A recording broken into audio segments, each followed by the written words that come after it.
Students, आज जो unit हम डिस्कस कर रहे हैं कोऑर्डिनेशन कंपाउंड।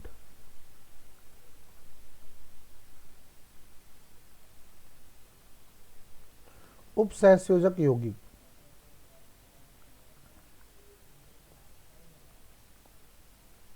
उपसहसंयोजक यौगिक तो ये एक साल्ट होते हैं, इन्हें हम लोग संकुल लवण बोलते हैं, कॉम्प्लेक्स साल्ट बोलते हैं, संकुल लवण। तो जो लवण होते हैं इनऑर्गेनिक केमिस्ट्री के अंदर वो तीन टाइप के होते हैं। एक तो साधारण लवण, एक द्विक लवण और एक संकुल लवण। साधारण लवण, द्विक लवण, संकुल लवण। द्विक लवण को हम लोग जालक यौगिक भी बोलते हैं। जालक यौगिक। साधारण लवण जिसमें एक धनायन और एक ऋणायन होगा, जैसे NaCl, K2SO4, एक प्रकार का धनायन और एक प्रकार का ऋणायन होता है, वो साधारण लवण होते हैं। K2SO4, Al2SO4 की थ्राइस, ये साधारण लवण है। द्विक लवण वो होते हैं जो दो साधारण लवणों से बने होते हैं, जैसे फिटकरी, पोटाश एलम बोलते हैं हम जनरली, K2SO4 डॉट Al2SO4 की थ्राइस डॉट 24H2O। मोहर लवण इंपॉर्टेंट है। मोहर लवण जिसको हम लोग फेरस अमोनियम सल्फेट के नाम से भी पढ़ते हैं, FeSO4 डॉट NH4 की ट्वाइस SO4 डॉट 6H2O। और एक होता है कार्नेलाइट, कार्नेलाइट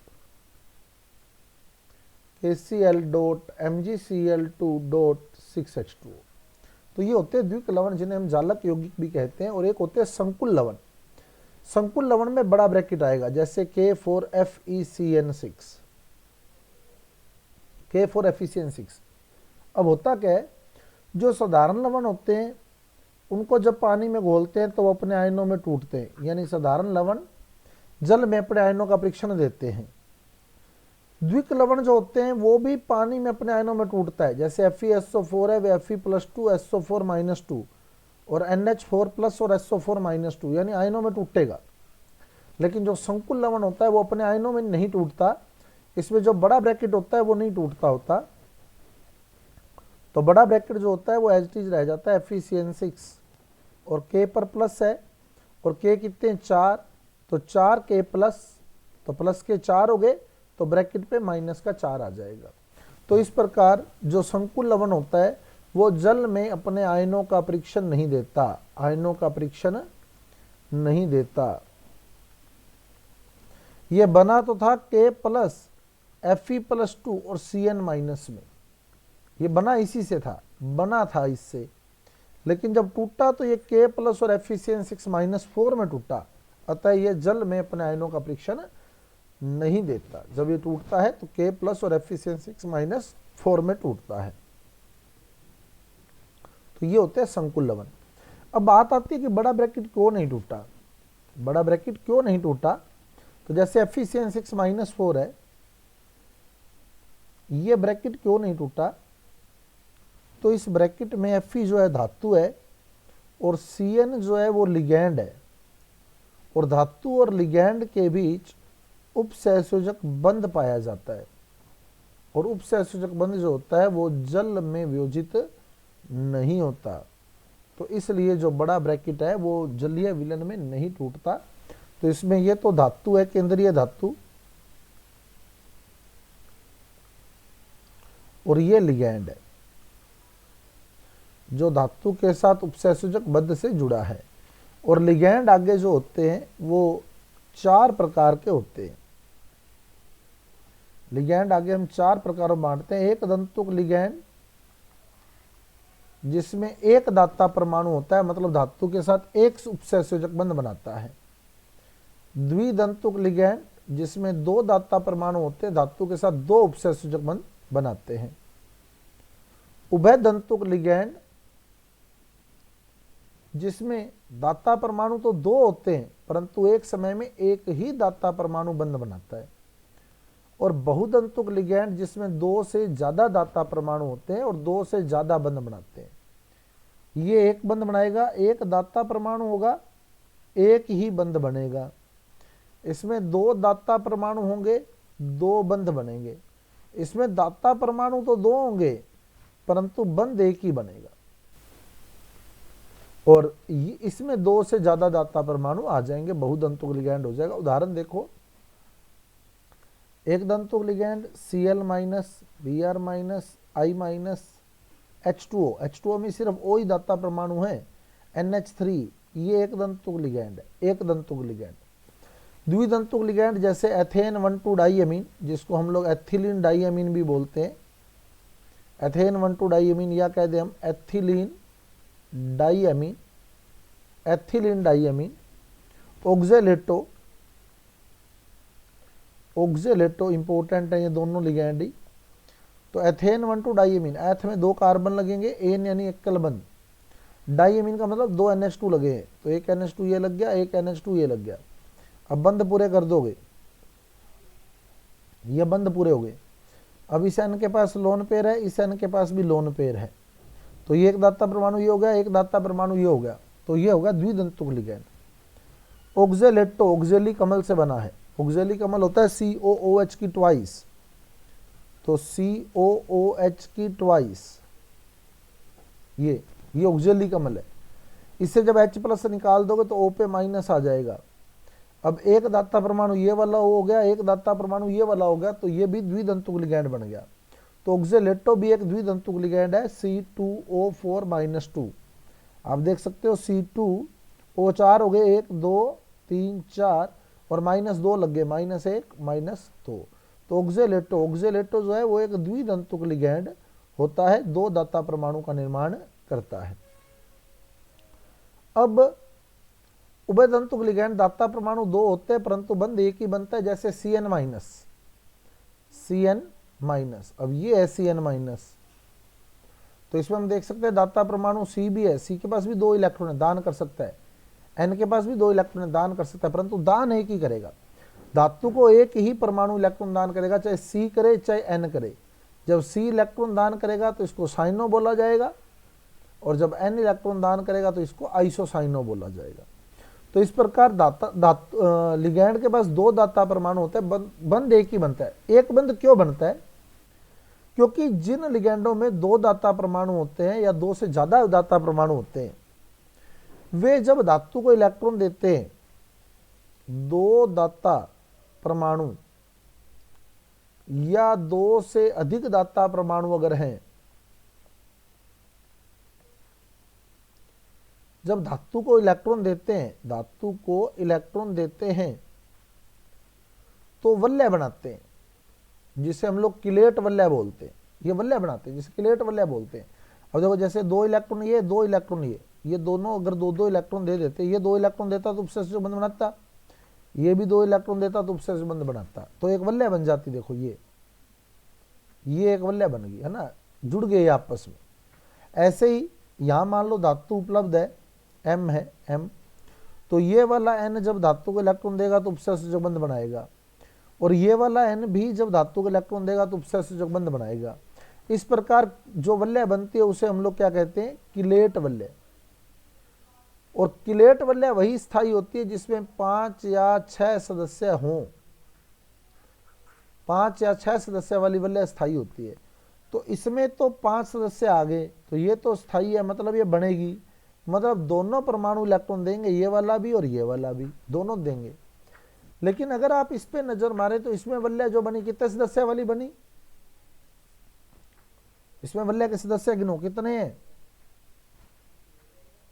3 सदस्य हैं। देखो C, N और M 3 सदस्य वाली वलय है जो अस्थायी होती है, इसलिए वलय टूट जाती है। अब कोई सा भी एक बंध टूट जाएगा। अगर यह बंध टूटा है तो दाता परमाणु C हो गया, और अगर यह बंध ना तोड़ के C वाला बंध तोड़ देते तो दाता परमाणु N हो जाता। तो इस प्रकार दाता परमाणु तो 2 होते हैं परंतु बंध एक ही बनता है, क्योंकि इसमें जो किलेट वलय बनती है, अगर दोनों दाता परमाणु इलेक्ट्रॉन दान करते तो जो वलय बनती है, यानी जो किलेट वलय बनती है, वो 3 सदस्य वाली होती है, और 3 सदस्य वाली वलय अस्थायी होती है, इसलिए ऐसे केस में हम 2 दाता परमाणु पढ़ते हैं और बंध एक ही बनता है, जैसे Cn minus, NO2 minus, SCN minus, ये सारे उभय दंतुक लिगैंडों के उदाहरण हैं। Cn minus, NO2 minus, SCN minus, ये उभय दंतुक लिगैंडों के उदाहरण हैं। अब आता है बहुदंतुक लिगैंड। बहुदंतुक लिगैंड में 2 से ज्यादा दाता परमाणु होते हैं, ये भी किलेट वलय बनाते हैं। 2 से अधिक दाता परमाणु और ये भी किलेट वलय बनाते हैं, ठीक है। अब जैसे EDTA-4, EDTA-4, E से एथेन, D से डाईअमीन, तो एथेन 1,2 डाईअमीन, T से टेट्रा, A से एसीटेटो, A से एसीटेटो, तो एन, एथेन 1,2 डाईअमीन, एक NH2 यहां लग गया, एक NH2 यहां लग गया, 2 NH2 लग गए, बाकी बंद पूरे कर दो, तो ये तो बन गया एथेन 1,2 डाईअमीन, जो भी अपने पीछे पड़ा था, ये तो इतना बन गया। अब कहता है टेट्रा एसीटेटो, मतलब 4 एसीटेटो जोड़ने हैं, तो 2 H ये वाले हटाओ, 2 बंद खाली हो जाएंगे, एक एसीटेटो यहां जोड़ो, एक एसीटेटो यहां जोड़ो, और 2 H ये वाले हटेंगे तो 2 बंद ये खाली हो जाएंगे, एक एसीटेटो यहां जुड़ेगा और एक एसीटेटो यहां जुड़ेगा। तो इस प्रकार टोटल 6 दाता परमाणु हो जाएंगे, 1 2 3 4 5 6। तो EDTA-4 एक षटदंतुक लिगैंड हो जाएगा, षटदंतुर लिगैंड हो जाएगा, 6 उपसहसूचक बंधों का निर्माण करेगा। तो इस प्रकार ये लिगैंड होते हैं 4 प्रकार के। अब एक टॉपिक आता है हमारे पास, इंपॉर्टेंट है, समन्वय संख्या या उपसहसंयोजन संख्या।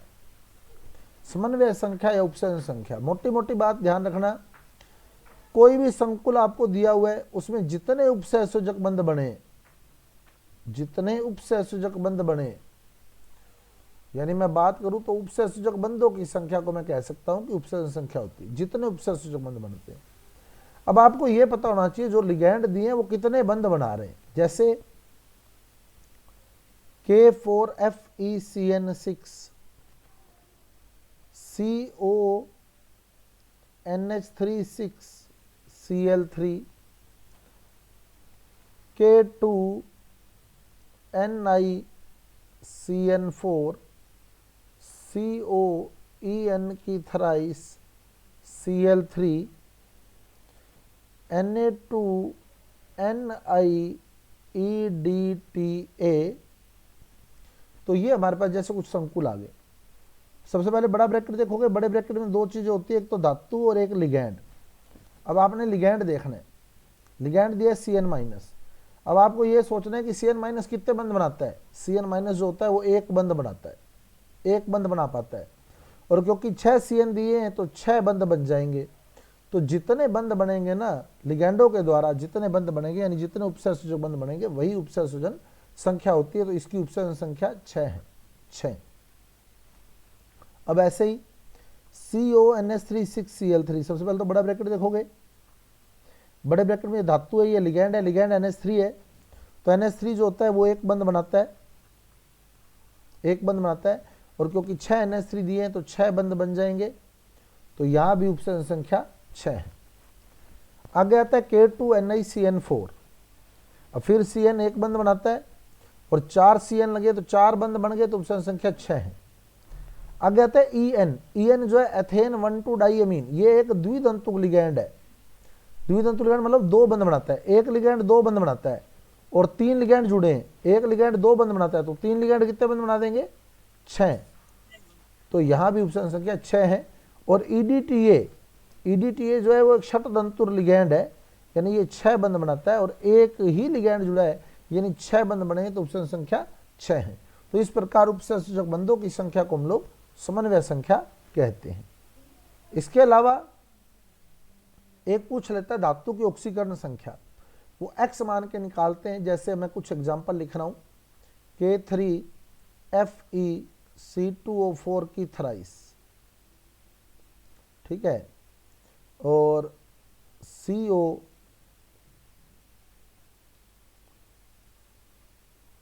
CONH36Cl3 AgCN की ट्वाइस माइनस NiCO4 और CrEN की थ्राइस Cl3। ये कुछ जैसे यौगिक दे दिए मेरे को ना। अब इसमें मैंने धातु की ऑक्सीकरण संख्या निकालनी है, तो मेरे को बाकियों का आवेश पता होना चाहिए। धातु की x मान लूंगा और बराबर में कुल आवेश आ जाएगा, यानी इसका आवेश प्लस इसका आवेश प्लस इसका आवेश जोड़ूंगा तो कुल आवेश आ जाएगा, जो ब्रैकेट के ऊपर लिखा होता है। यहाँ कुछ ना कुछ लिखा हुआ मिलेगा आपको। जैसे देखो इसमें लिखा हुआ है -1 है ना। अपने एक एग्जाम्पल और भी ले लेते हैं, जैसे COH2O6+3 ये ले लिया। अब देखो, तो K पर अपने को आवेश पता है कि +1 होता है, तो K 3 लगे हैं तो प्लस का 3 हो गया। Fe का माना x, C2O4 पे होता है -2, और क्योंकि 3 C2O4 लगे हैं तो माइनस का 6 हो गया। C2O4 ऑक्सीलेट हो गया, माइनस का 2 होता है, 3 लगे तो माइनस का 6 हो गया। बराबर पूरे पर ना तो कोई प्लस है ना माइनस है, आता है पूरे पर हो गया 0। तो x - 3 बराबर 0, पक्षांतर करके इधर ले जाओगे तो x बराबर +3 बन जाएगा। तो ये आपके पास Fe की ऑक्सीकरण अवस्था आ गई +3। अब देखें अगले में, कोबाल्ट की ज्ञात करनी है तो माना x, NH3 की होती है 0 तो x + 0, Cl की होती है -1 तो 3 Cl लगे तो माइनस का 3 बराबर पूरे पे आवेश, पूरे पर ना प्लस ना माइनस यानी 0, तो पक्षांतर करोगे तो x बराबर +3 आ गया। x बराबर +3 आ गया। अगले में चलोगे, AgCN की ट्वाइस, माना Ag का x, Cn पे होता है -1 तो लगे कितने 2 Cn लगे तो -2 बराबर पूरे पे आवेश। इस पूरे पे देखोगे तो आपको -1 लिखा हुआ है, तो बराबर पूरे पे -1, -2 का पक्षांतर करके इधर लाओगे +2 हो जाएगा। x बराबर -1 + 2, तो x बराबर +1 हो जाएगा। x बराबर +1। आगे चलोगे तो माना Ni का x, CO पर होता है 0, पूरे पर 0 तो x बराबर 0, x बराबर 0 यानी Ni पे 0 आवेश। और बहुत ही इंपॉर्टेंट है, ये प्रश्न आता है, ये धातु कार्बोनिल यौगिक है, धातु कार्बोनिल यौगिक, और सीधा प्रश्न उठता है धातु कार्बोनिल यौगिक में धातु की ऑक्सीकरण संख्या कितनी होती है, तो धातु कार्बोनिल यौगिक में धातु की ऑक्सीकरण संख्या 0 होती है। धातु कार्बोनिल यौगिकों में धातु की ऑक्सीकरण संख्या 0 होती है। इंपॉर्टेंट है, ध्यान रखिएगा। नेक्स्ट, CrEN की थ्राइस Cl3, CrEN की थ्राइस Cl3, EN जो है एथेन 1,2 डाइमीन, तो माना Cr का आवेश x, एथेन 1,2 डाइमीन पे 0, Cl पे -1 तो 3 Cl है तो -3 बराबर पूरे पे 0, और पक्षांतर करोगे तो x बराबर +3 आ जाएगा। x बराबर +3 आ जाएगा, तो यानी यहाँ Cr की ऑक्सीकरण संख्या +3 है। उसके बाद कोबाल्ट का माना x, जल पे होता है 0 तो x + 0 बराबर पूरे पे आवेश, पूरे पे है +3 तो x बराबर +3 आ जाएगा। इस प्रकार कोबाल्ट की ऑक्सीकरण संख्या +3 है। तो इस तरह से हम लोग ऑक्सीकरण संख्या ज्ञात कर लेते हैं, ऑक्सीकरण संख्या यहाँ ज्ञात कर लेते हैं। तो ये हमारी ऑक्सीकरण संख्या बन जाती है। अगला टॉपिक आता है इनका नामकरण। नामकरण में ध्यान रखना, पेपर में आपको नाम से सूत्र भी दे देता है, सूत्र से नाम भी दे देता है। जैसे मैं लिखूं फेरिक हेक्सासाइनोफेरेट सेकंड का सही सूत्र है, तो Fe3 FeCN64 Fe3 FeCN6 Fe4 FeCN6 की थ्राइस या Fe4 FeCN6। 4 ऑप्शन दे दिए A, B, C, D। अब इसको कैसे करेंगे, देखो फेरिक होता है Fe+3, और उसके बाद ब्रैकेट इकट्ठा लिखा होता है, फेरिक Fe+3, फिर ब्रैकेट लिखा हुआ है, ब्रैकेट में आप पीछे से आगे आए, ब्रैकेट में हमेशा पीछे से आगे की ओर चलना है। तो फेरेट हो गया Fe, साइन हो गया Cn, हेक्सा हो गया 6, पीछे से आगे की ओर पढ़े, फेरेट हो गया Fe, साइन हो गया Cn, हेक्सा हो गया 6, हेक्सा साइनो फेरेट। अब Fe पे दिया सेकंड, सेकंड यानी +2, सेकंड मतलब +2, और Cn पे होता है माइनस का 1 यानी माइनस का 6 हो गया। अब आप देखो Fe+2 है और Cn -6 है, तो प्लस का 2 और माइनस का 6 कितना बचेगा, +2 और माइनस का 6, तो +2 और माइनस का 6 माइनस का 4, माइनस का 4 बचेगा। तो ब्रैकेट पर आप माइनस का 4 लिख दें, माइनस का 4। अब इसका आवेश जो है वो इसके पैर में आ जाएगा और इसका आवेश इसके पैर में आ जाएगा, तो Fe4 हो जाएंगे और FeCN6 की थराइस हो जाएगा। तो Fe4 FeCN6 की थराइस, यानी सी ऑप्शन आपका करेक्ट है, सी ऑप्शन आपका यहां करेक्ट है। क्लियर। नेक्स्ट, अब जैसे अपने को सूत्र दिया और नाम लिखना हो, जैसे मैं K4FeCN6 इसका नाम लिखूं, AgCN की ट्वाइस -1 इसका नाम लिखूं, NiH2O6+3 इसका नाम लिखूं, और CONH36Cl3 इसका नाम लिखूं। तो सबसे पहले आप ब्रैकेट कंसीडर करेंगे, ब्रैकेट से पहले कुछ लिखा है तो उसको पहले लिख दे, ब्रैकेट से पहले लिखा पोटेशियम पहले लिख दे, ब्रैकेट में पीछे से आगे की ओर आने दे, ब्रैकेट में पीछे से आगे की ओर, तो 6 आया, 6 का लग गया हेक्सा, फिर Cn आया, साइनो फेरेट। फेरेट क्यों बोला है यहाँ, आयरन क्यों नहीं बोला, क्योंकि ब्रैकेट जो है, जो ब्रैकेट है वो ऋणावेशित है, नेगेटिव चार्ज है, क्योंकि K पर प्लस है तो ब्रैकेट पर माइनस है। जब ब्रैकेट पर माइनस आता है तो धातु के अंत में 8 लगेगा, धातु के अंत में 8, कब, जब ब्रैकेट पर माइनस हो तब धातु के अंत में 8 लगाना है, तो फेरेट, और फिर धातु के ब्रैकेट में उसकी ऑक्सीकरण संख्या लिख देनी है सेकंड, तो ये नाम बन जाएगा पोटेशियम हेक्सासाइनोफेरेट सेकंड। अब ब्रैकेट में पीछे से आगे की ओर, ब्रैकेट दिया सिर्फ पीछे से आगे की ओर आएंगे, तो 6 का लग गया हेक्सा, जल को बोलते हैं एक्वा, हेक्सा एक्वा, Ni होगा निकल, निकल, और आवेश निकालोगे तो थर्ड, +3 आएगा थर्ड, और क्योंकि इस पर आवेश उपलब्ध है इसलिए आयन है, तो हेक्सा एक्वा निकल थर्ड आयन बन जाएगा, हेक्सा एक्वा निकल थर्ड आयन, हेक्सा एक्वा निकल थर्ड आयन। अब ब्रैकेट में पीछे से आगे की ओर, तो 2 का लगेगा क्या, डाई, Cn का लगेगा साइनो, और क्योंकि ब्रैकेट पर माइनस है तो इसलिए ब्रैकेट के अंत, धातु के अंत में 8 लगाना है, तो Ag को क्या बोलेंगे, अर्जेंटेट, अर्जेंटेट, और आवेश निकालोगे तो +1 आएगा। फर्स्ट वो ऊपर सिखाया अभी आपको, x मान के करना है, जो ये वाला है ना, वो आप x मान के कर लेंगे, तो 1 आएगा आवेश, और लास्ट में आयन लगा दोगे क्योंकि इसके ऊपर आवेश है, तो डाई साइडो अर्जेंटेट फर्स्ट आयन बन जाएगा इसका नाम। आगे चले, तो ब्रैकेट में पीछे से आगे की ओर 6 का क्या लगेगा, हेक्सा, NH3 का एमीन, हेक्सा एमीन, CO को क्या बोलेंगे, कोबाल्ट, हेक्सा एमीन कोबाल्ट। अब ब्रैकेट में इसकी ऑक्सीकरण संख्या थर्ड। अब Cl, Cl जो है वो ऋणायन है, सरल ऋणायन है, जो ब्रैकेट के बाहर है वो सरल ऋणायन होता है, क्लोराइड बोला जाएगा, क्लोराइड। और यही Cl अगर ब्रैकेट के अंदर चला जाता तो लिगैंड बन जाता, तब इसको क्या बोलते हैं लिगैंड के रूप में,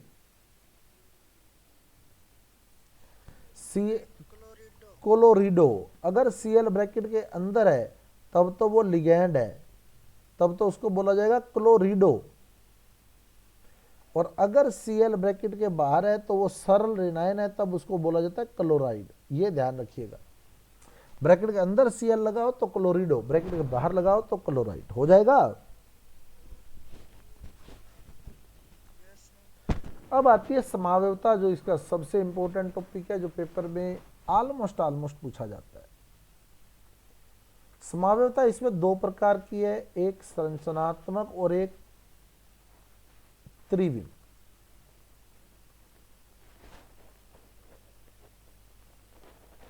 त्रिविम आगे फिर दो प्रकार की होती है, एक ज्यामितीय और एक प्रकाशिक। ज्यामितीय दो प्रकार के यौगिकों में होती है, एक तो वर्ग समतलीय में और एक अष्टफलकीय में। जो बातें बता रहा हूं वो ध्यान रखिएगा, सीधा प्रश्न उठेगा। दो प्रकार की समावर्तन में होती है ज्यामितीय संरचनात्मक और त्रिविम। त्रिविम फिर दो प्रकार की होती है, ज्यामितीय और प्रकाशिक। ज्यामितीय आगे दो प्रकार के यौगिकों में पाई जाती है, एक वर्ग समतलीय यौगिकों में और एक अष्टफलकीय यौगिकों में। अब सबसे पहले आती है संरचनात्मक। संरचनात्मक में चार प्रकार बहुत इंपॉर्टेंट है। एक तो आयनन समावयवता,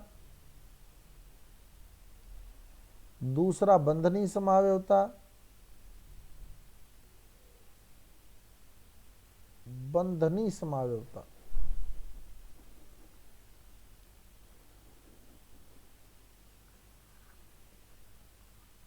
तीसरा हाइड्रेट समावयवता। ना के बराबर चांस है पूछने के, इससे ज्यादा इंपॉर्टेंट है समन्वयी समावयवता। समन्वयी समावयवता। और चौथी जो होती है हाइड्रेट समावयवता, इसके चांसेस बहुत कम होते हैं।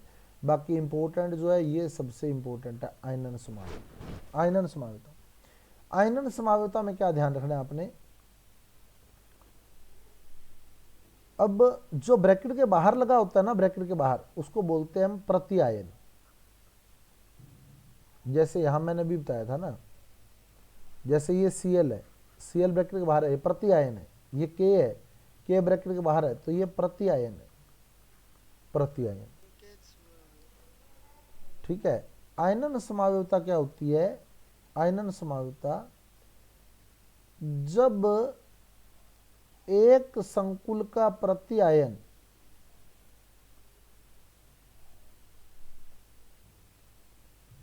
दूसरे संकुल में लिगैंड का काम करे,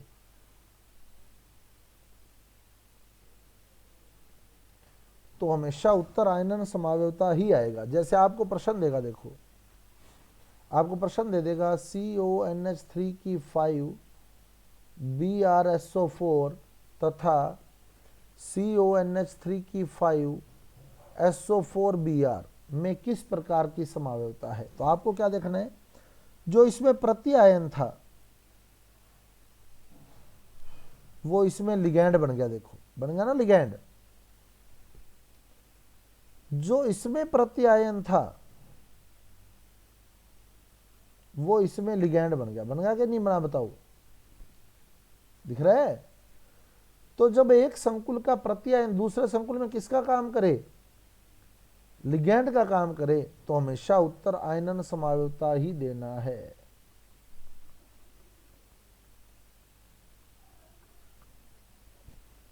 आगे समझ, जब एक संकुल का प्रत्यायन दूसरे संकुल में किसका काम करता है, लिगैंड का, तो आयनन समावयवता उत्तर आएगा। बंधनी समावयवता, बंधनी समावयवता जिसको हम लोग लिंकेज आइसोमेरिज्म भी बोलते हैं, लिंकेज आइसोमेरिज्म। बंधनी समावयवता कब आएगी, जब उभय तंतुक लिगैंड लगा हो।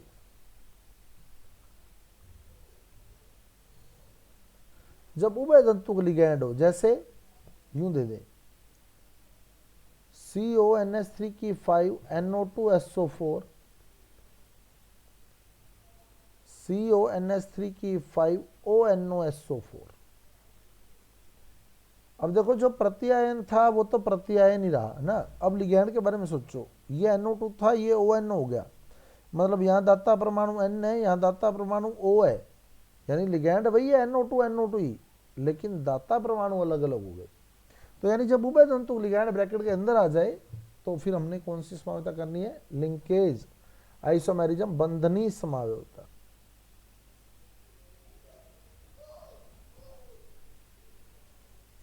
आगे बात समझ।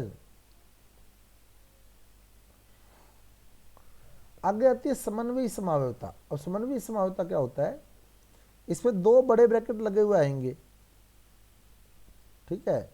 इसका जो समावयवी होगा वो भी दो बड़े ब्रैकेटों युक्त होगा, लेकिन फर्क क्या होगा, ये मान लो L1 है, ये मान लो L2 है, ये प्रथम लिगैंड लगे हैं, इसमें धातु कोई भी हो सकता है या धातु कोई भी होगा। अब जो इसका समावयवी बनेगा ना, लिगैंडों के आदान प्रदान से बनेगा, यानी इसके लिगैंड इधर वाले धातु के साथ आ जाएंगे, इसके लिगैंड इधर वाले धातु के साथ आ जाएंगे। तो लिगैंडों के आदान प्रदान से उत्पन्न समावेता होती है ये, लिगैंडों के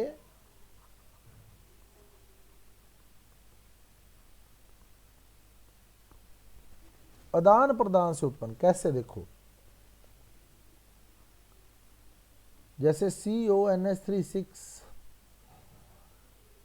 CrCl6 तथा CrNH3 COCl6 कौन सी समावेता दर्शाते हैं? अब देखो, पहले कोबाल्ट के साथ 6 NH3 जुड़े थे, क्रोमियम के साथ 6 Cl जुड़े थे। अब इसके लिगैंड तो चले गए कोबाल्ट के साथ, यानी कोबाल्ट के साथ 6 Cl लग गए, ये रे। और इसके लिगैंड आ गए क्रोमियम के साथ, यानी क्रोमियम के साथ 6 NH लग गए, ये रे। तो अगर ऐसी स्थिति आ जाती है, लिगैंडों के मध्य, दो संकुलों के मध्य लिगैंडों का आदान प्रदान हो जाता है, यानी इसके लिगैंड इसको मिल जाते हैं और इसके लिगैंड इसको मिल जाते हैं, तो ऐसे केस में हम लोग समन्वयी समावेता या उपसंयोजन समावेता करते हैं। आगे समझ छांट दोगे?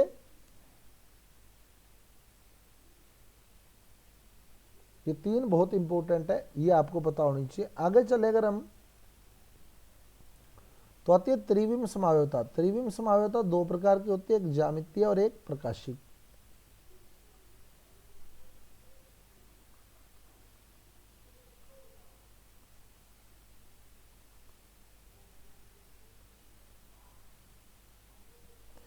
ज्यामितीय 2 यौगिकों में मिलती है, वर्ग समतलीय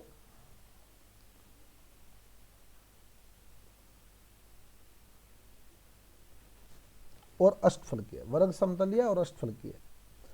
वर्ग समतलीय की अगर अपने बात करें तो प्रकाशिक बता देता हूं पहले। प्रकाशिक का एक तो फिक्स एग्जांपल जो पेपर में पूछा जाता है, COEN की थराइस, आगे +3 भी लिख सकता है या Cl3 भी लिख सकता है। अगर +3 नहीं लिखता तो Cl3 लिख देगा या +3 लिख देगा। कौन सी समावेता दर्शाता है? तो COEN की थराइस या किसी भी धातु के साथ अगर तीनों द्विधातु के लिगैंड लगे हैं और तीनों लिगैंड सेम है तो वो प्रकाशिक समावेता का उदाहरण है, प्रकाशिक समावेता का उदाहरण है। अब ज्यामितीय समावेय में देखें, वर्ग समतलीय में एक तो Ma2B2, यानी मेटल के साथ 2 लिगैंड एक जैसे, जैसे ये 2A जुड़ गए, ये 2B जुड़ गए, तो कौन सा रूप बन गया? ये समपक्ष है ना, सिस। तो धातु के साथ 2 लिगैंड एक जैसे, 2 लिगैंड एक जैसे, यानी Ma2B2, Ma2B2 अगर है तो सिस है। दोनों ए शर्तें सेम साइड में हो, शर्तें सेम साइड में हो। अब आपने क्या करना है, ए को इधर ले आना है, बी को इधर ले जाना है। अब कौन सी फॉर्म बन गई?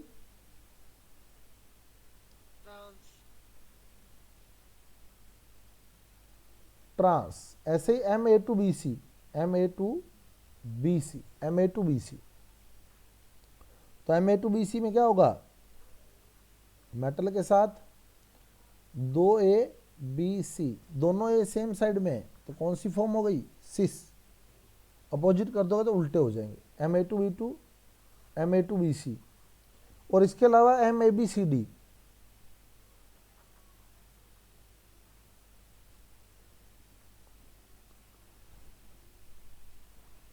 इसमें चारों लिगैंड क्या है? MABCD में चारों लिगैंड अलग हैं, तो इसमें 3 समावेवी बनते हैं,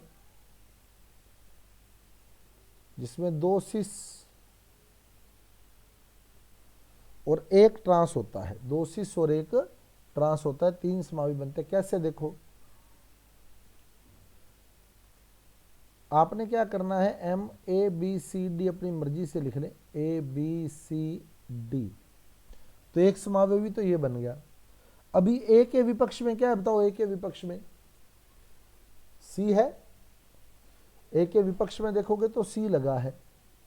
अगली बार आपने ये चेंज करना है, बस ए के विपक्ष में आप डी लगा दें, उससे अगली बार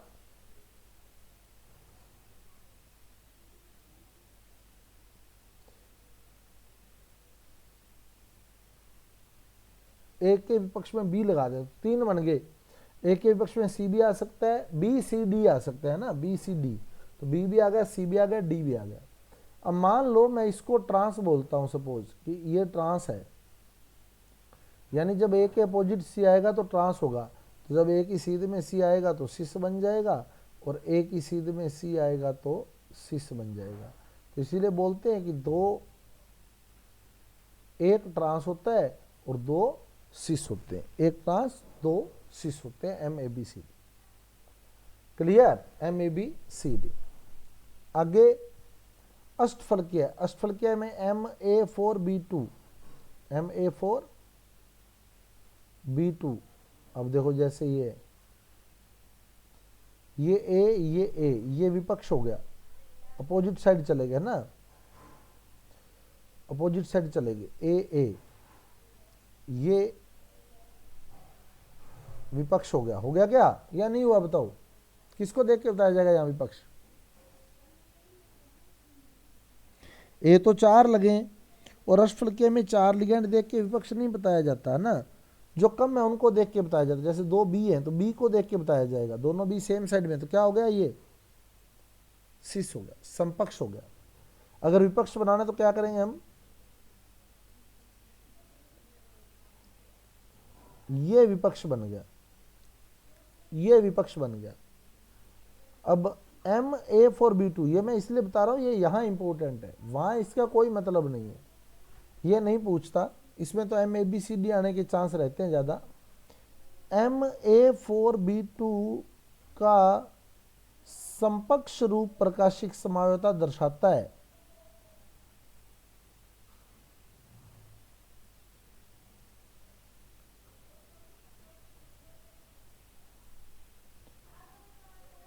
परंतु विपक्ष नहीं, समपक्ष रूप प्रकाशिक विपक्ष नहीं, क्योंकि प्रकाशिक समायोता वो दर्शाते हैं जो अपने दर्पण प्रतिबिंब पर अध्यारोपित नहीं होते, तो ये विपक्ष आपके सामने है। अगर इस केस में आप दर्पण लगाएंगे तो आप देख सकते हैं विपक्ष अपने दर्पण प्रतिबिंब पर अध्यारोपित होगा, क्योंकि जब आप इसका प्रतिबिंब बनाएंगे तो ये वाला ए इधर बनेगा, ये वाला ए इधर बनेगा, ये वाला ए इस साइड आएगा, ये वाला ए इस साइड आएगा, और बी भी ऊपर आ जाएंगे। तो अब देखो ये अध्यारोपित हो जाएगा अपने प्रतिबिंब पर, सेम बन रहे हैं प्रतिबिंब, देखो दिख रहा है। तो इसलिए इसका विपक्ष रूप ज्यामितीय समायोता प्रदर्शित नहीं करता, केवल समपक्ष रूप ही ज्यामितीय प्रकाशिक समायोता प्रदर्शित करता है। तो एम ए 4 बी 2 का विपक्ष रूप प्रकाशिक समायोता नहीं दर्शाता, क्योंकि वो अपने दर्पण प्रतिबिंब पर अध्यारोपित हो जाता है। आगे समझ लग रहा है पता? अब इसके बाद आती है एक तो वीबीटी और एक आती है सीएफटी और एक देता है वर्नर सिद्धांत। पहले मैं वर्नर सिद्धांत की बात कर दूं कि वर्नर सिद्धांत क्या है। वर्नर सिद्धांत कहता है धातु की 2 तरह की संयोजकता होती है, एक तो प्राथमिक संयोजकता और एक द्वितीयक संयोजकता। वर्नर सिद्धांत के अनुसार धातु की 2 प्रकार की संयोजकता होती है, प्राथमिक और द्वितीयक। प्राथमिक और द्वितीयक। प्राथमिक संयोजकता जो होती है वो धातु की ऑक्सीकरण संख्या को बताती है, जितनी ऑक्सीकरण संख्या होगी वो उसकी प्राथमिक संयोजकता हो जाएगी। और द्वितीयक संयोजकता जो होती है वो समन्वय संख्या को बताती है, यानी जितने वो उपसंयोजक बंध बना रहा है वो उसकी द्वितीयक संयोजकता हो जाएगी। जैसे मैं एग्जांपल लूँ CONH3 का, तो यहाँ कोबाल्ट में +3 आवेश है तो प्राथमिक संयोजकता 3 है, और कोबाल्ट जो है वो 6 उपसंयोजक बंध बना रहा है, 6 उपसंयोजक बंध बना रहा है, तो द्वितीयक संयोजकता 6 है, द्वितीयक संयोजकता 6 है। तो वर्नर सिद्धांत में मोटी मोटी बात यही है, प्राथमिक संयोजकता ऑक्सीकरण संख्या होती है जो ऋणायनों से संतुष्ट होती है, मतलब जितने प्लस होगा उतना ही माइनस होगा, ऋणायनों से संतुष्ट होती है। द्वितीयक संयोजकता जो होती है वो समन्वय संख्या होती है और लिगैंडों से संतुष्ट होती है, जितने इसकी द्वितीयक संयोजकता उतने लिगैंड जुड़ने चाहिए इससे, लिगैंडों से संतुष्ट। आ गया समझ? ये है वर्नर सिद्धांत। वर्नर सिद्धांत, ये वर्नर सिद्धांत है। अब इसका क्वेश्चन कैसे बन सकता है, इसका क्वेश्चन यूं बन जाता है कई बार, जैसे आपको यूं दे दिया NiCl4.2H2O में AgNO3 मिलाने पर 2 मोल AgCl बने तो यौगिक का सूत्र होगा। ऑप्शन दे देगा NiH2O की ट्वाइस Cl4, NiCl4H2O,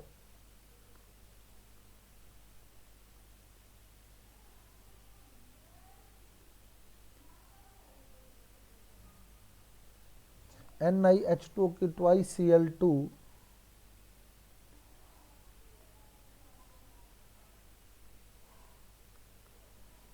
NiH2O4Cl2। अब पहले तो ये देखो, वो कह रहा है 2 मोल AgCl बने, जब हमने इसमें AgNO3 मिलाया इस संकुल के अंदर तो 2 मोल AgCl बने, तो इसका सीधा सीधा तात्पर्य है कि 2 Cl ब्रैकेट के बाहर रह गए, 2 Cl ब्रैकेट के बाहर रह गए, क्योंकि ब्रैकेट के अंदर वाला तो Cl क्रिया करेगा ही नहीं, और 2 मोल AgCl बन रहे ना, इसका मतलब 2 Cl ब्रैकेट के बाहर है जिन्होंने Ag से क्रिया की और AgCl बना दिया, तो 2 Cl ब्रैकेट के बाहर लगे, तो जिसके ब्रैकेट के बाहर 2 Cl लगे वही आपका उत्तर है। अब एक तो ये हो सकता है कि ये हो सकता है, इन दो में से एक हो सकता है, लेकिन आपको पेपर में 4 Cl के साथ 2 जल के अणु दिए हैं, तो 4 Cl के साथ 2 जल के अणु तो यहाँ है, तो correct answer is C, correct answer is C. तो ये वर्नर सिद्धांत का क्वेश्चन निकलता है, हो जाएगा। चले आगे,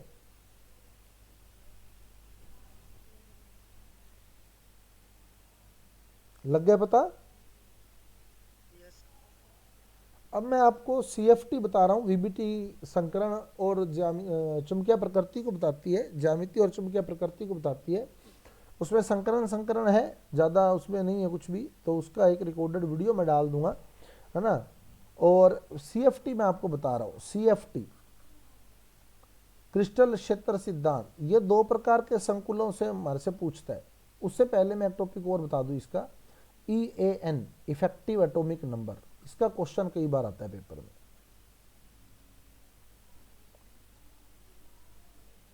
इफेक्टिव एटॉमिक नंबर, ठीक है।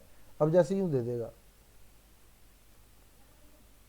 NiCO4 में NiCO4 तथा CrCN6-3 में Ni व Cr का EAN है। ऑप्शन दे देगा 0 व 3, 36 व 35,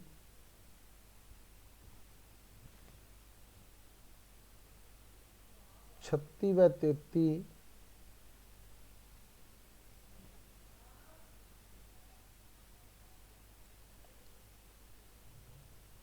36 व 34। तो क्या उत्तर बनेगा बताओ।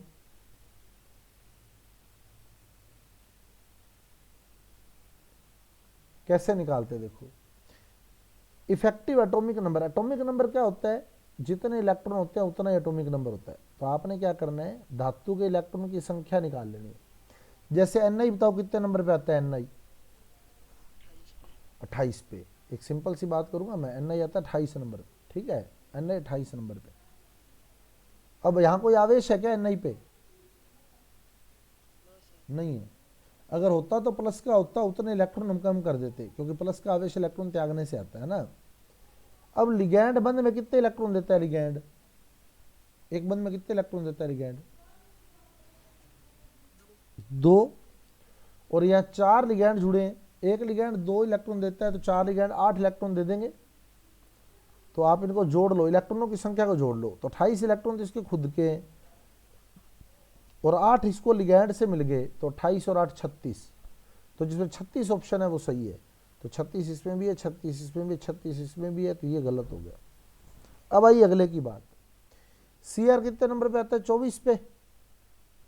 अब बताओ यहाँ Cr पे आवेश कितना है,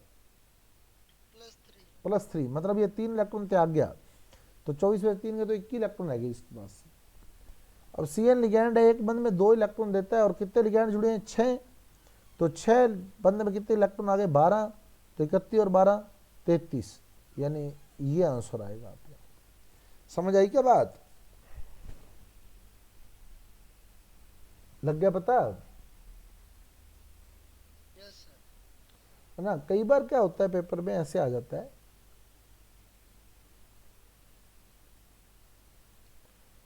CO2 CO8 CO2 CO8, तो ऐसे केस में आपने ध्यान रखना है, जैसे 2 कोबाल्ट दे दिए इसने, तो ये दोनों कोबाल्ट जो होते हैं ना वो सहसंयोजक बंध से जुड़े होते हैं, धातुओं के मध्य या सहसंयोजक बंध रहता है।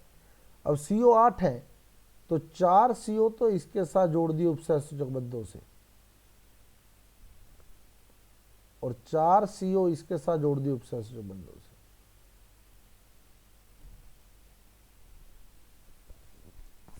अब आप देखो कोबाल्ट बताओ कितने नंबर पे आता है? कोबाल्ट कोबाल्ट कोबाल्ट का ये निकालना है 27 पे, और क्योंकि सहसंयोजक बंध में 2 इलेक्ट्रॉन होते हैं, एक इसका और एक इसका, तो इसके वाला तो हमने गिन लिया, वो तो 27 में ही आ जाएगा ना, कोबाल्ट के पास 27 ही है, तो इसके वाला तो 27 में ही आ गया। लेकिन इसके वाले पर बताओ, इस दूसरे कोबाल्ट का इस कोबाल्ट का हक है या नहीं? बताओ भाई, ये तो खुद का ही है इसका, और ये वाले पर इस कोबाल्ट का हक है क्या नहीं है? बताओ।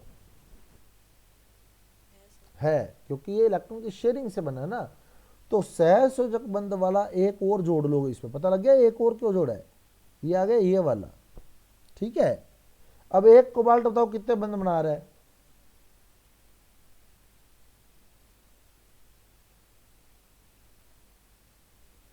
एक कोबाल्ट कितने उपसर्ग बंध बना रहा है? 4, और 4 उपसर्ग बंधों से 8 इलेक्ट्रॉन आगे, 36 बन गया इसकी ऑक्सीजन संख्या। Oh sorry, EN effective atomic number. आई समझ या नहीं आई? बताओ, कर दोगे?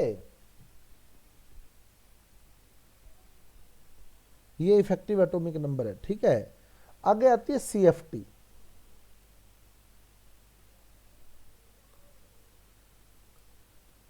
CFT 2 प्रकार के यौगिकों में दी हुई, एक तो अष्टफलकीय है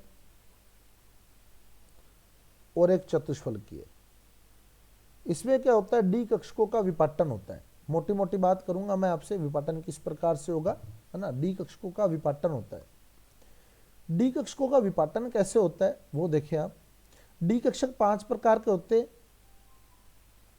DXY, DYZ, DXZ, DX2 Y2, DZ2। सबसे पहली बात करूंगा मैं DXY की। ये DXY है मान लो, तो ये x अक्ष है, ये y अक्ष है, तो DXY जो है x और y के बीच में इसकी पालियां, ये वाला DXY है। अगर DYZ बनाना चाहता हूं तो इसकी पालियां जो है वो y और z के बीच में। DXZ बनाना चाहता हूं तो इसकी पालियां जो है वो x और z के बीच में, DXZ हो गया। DX2 Y2 बनाना चाहता हूं तो इसकी पालियां x और y के ऊपर हैं, और DZ2 अगर बनाना चाहता हूं तो इसकी पालियां z के ऊपर है, ठीक है।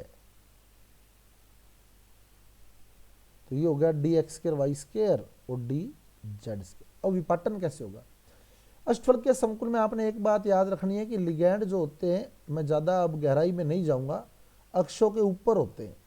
लिगैंड अक्षों के ऊपर होते हैं, तो लिगैंड अक्ष के ऊपर चल रहा है, यूं चल रहा है लिगैंड अक्ष के ऊपर, तो आप खुद देखो कौन सी पालियां लिगैंड के रास्ते में आएगी, क्योंकि लिगैंड अक्ष के ऊपर चल रहा है, तो ये पाली तो अक्षों के बीच में है, ये भी अक्षों के बीच में, ये भी अक्षों के बीच में, जबकि ये पालियां कहाँ हैं? अक्षों के ऊपर हैं।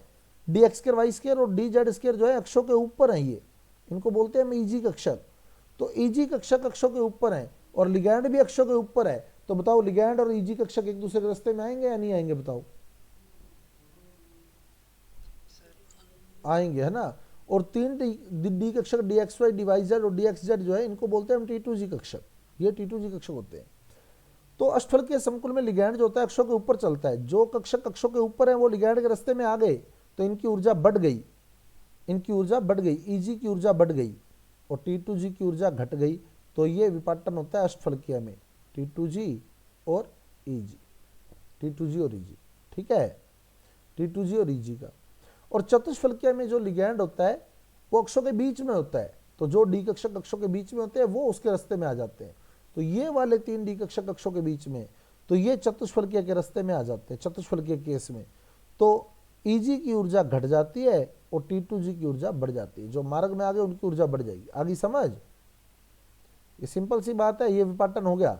ये अष्टफलकीय में Eg की ऊर्जा, अष्टफलकीय में T2G की ऊर्जा घट गई, Eg की बढ़ गई, चतुष्फलकीय में Eg घट गई, T2G की बढ़ गई। क्लियर। अब इनके बीच का जो ऊर्जा अंतर है, यहां तो बोलते हैं डेल्टा O और यहां बोलते हैं डेल्टा T। O मतलब ऑक्टाहेड्रल, T मतलब टेट्राहेड्रल। ठीक है, अब बात आती है ऑक्टाहेड्रल की। ऑक्टाहेड्रल में क्या होता है, 2 प्रकार के लिगैंड अपना प्रभाव रखते हैं, एक तो प्रबल लिगैंड और एक दुर्बल लिगैंड, स्ट्रॉन्ग फील्ड और weak field. Strong field ligand, weak field ligand. Strong field में क्या होता है, डेल्टा O की वैल्यू बहुत ज्यादा होती है।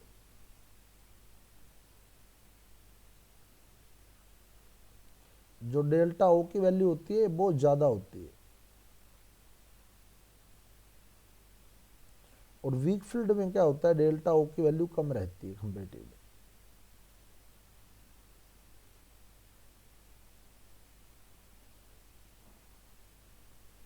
तो स्ट्रॉन्ग फील्ड में डेल्टा O बड़ा होता है पेयरिंग एनर्जी से, और वीक फील्ड में डेल्टा O जो होता है वो कम होता है पेयरिंग एनर्जी से।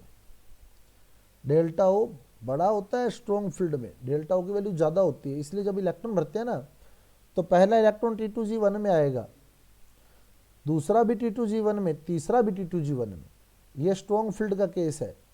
वीक फील्ड का केस देखोगे तो पहला T2G में, दूसरा T2G में, तीसरा भी T2G में, यानी फर्स्ट सेकंड थर्ड सेम रहते हैं। पहला इलेक्ट्रॉन T2G1 Eg0, दूसरा T2G2 Eg0, तीसरा T2G3 Eg0। समझ आई है नहीं यही बात, लग गया पता। पहले 3 सेम रहते हैं। चौथे इलेक्ट्रॉन में क्या होगा बताओ, अगर स्ट्रॉन्ग फील्ड है तो चौथा इलेक्ट्रॉन नीचे रह जाएगा, क्योंकि डेल्टा O बहुत ज्यादा है, इतनी एनर्जी इलेक्ट्रॉन को नहीं मिल पाती, चौथा इलेक्ट्रॉन नीचे रह जाता है। इसलिए स्ट्रॉन्ग फील्ड में इलेक्ट्रॉन के जोड़े बनना स्टार्ट हो जाते हैं। वीबीटी में हम ये बात पढ़ते हैं कि प्रबल लिगैंड जो होता है वो इलेक्ट्रॉन के जोड़े बनाता है। वो इसलिए बनाता है क्योंकि डेल्टा O ज्यादा है, तो इलेक्ट्रॉन ऊपर जा नहीं पाता, चौथे इलेक्ट्रॉन से इलेक्ट्रॉन के जोड़े बन जाते हैं। तो चौथे इलेक्ट्रॉन में स्ट्रॉन्ग फील्ड के केस में T2G4 Eg0 हो जाता है। वीक फील्ड में डेल्टा O बहुत कम है, इसलिए इलेक्ट्रॉन ऊपर चला जाता है। तो चौथे इलेक्ट्रॉन के केस में वीक फील्ड में T2G3 Eg1 हो जाता है। पांचवा इलेक्ट्रॉन इसमें नीचे ही रहेगा, तो T2G5 Eg0 हो जाएगा। इसमें पांचवा इलेक्ट्रॉन ऊपर आएगा, T2G3 Eg2 हो जाएगा। इसमें छठा इलेक्ट्रॉन भी नीचे आएगा, प्रतिचुंबकीय हो गया, सारे इलेक्ट्रॉन के जोड़े बन चुके हैं। तो स्ट्रॉन्ग लिगैंड D6 प्रतिचुंबकीय होता है। और इसमें आप देखोगे तो नीचे ही आएगा अब, तो T2G4 Eg0 हो जाएगा।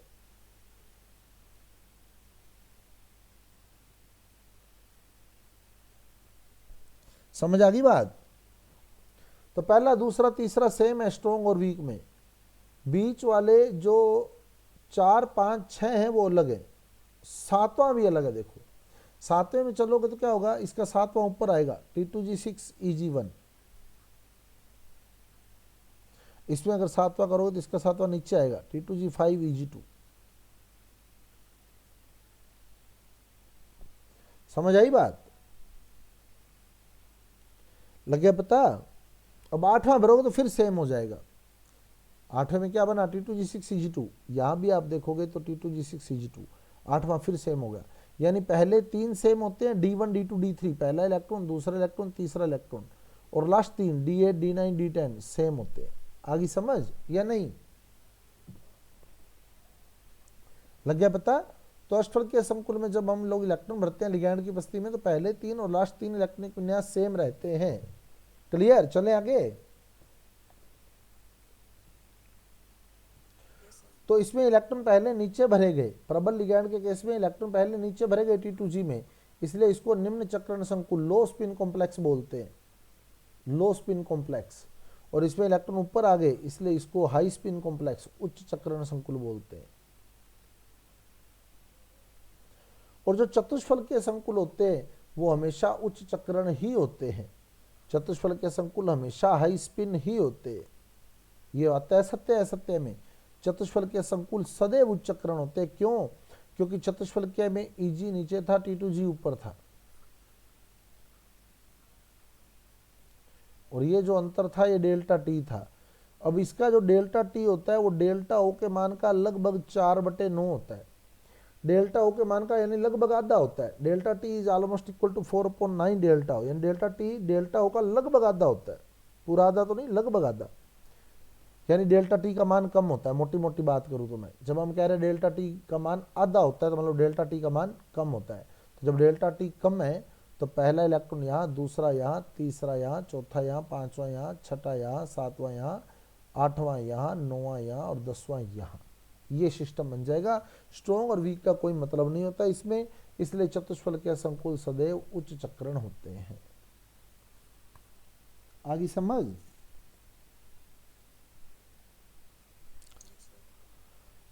तो टेट्राहेड्रल कॉम्प्लेक्स हमेशा हाई स्पिन होते हैं। एक तो ये बात याद रखिएगा टेट्राहेड्रल के केस में, और एक ये बात याद रखिएगा, इंपॉर्टेंट है, ठीक है।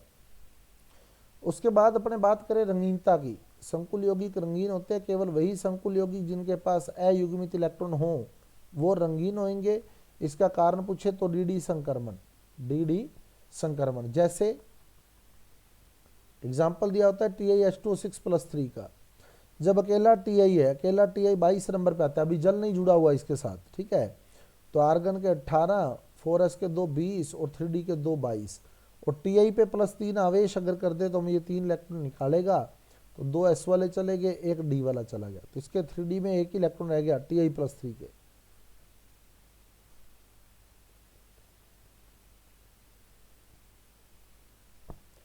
Ti+3 के 3d में एक ही इलेक्ट्रॉन रह गया, ठीक है।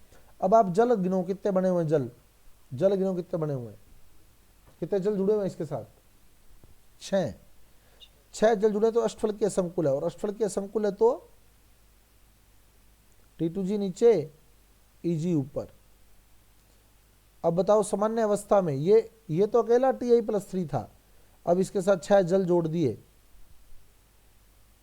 आगे समझ, 6 जल जोड़ दिए।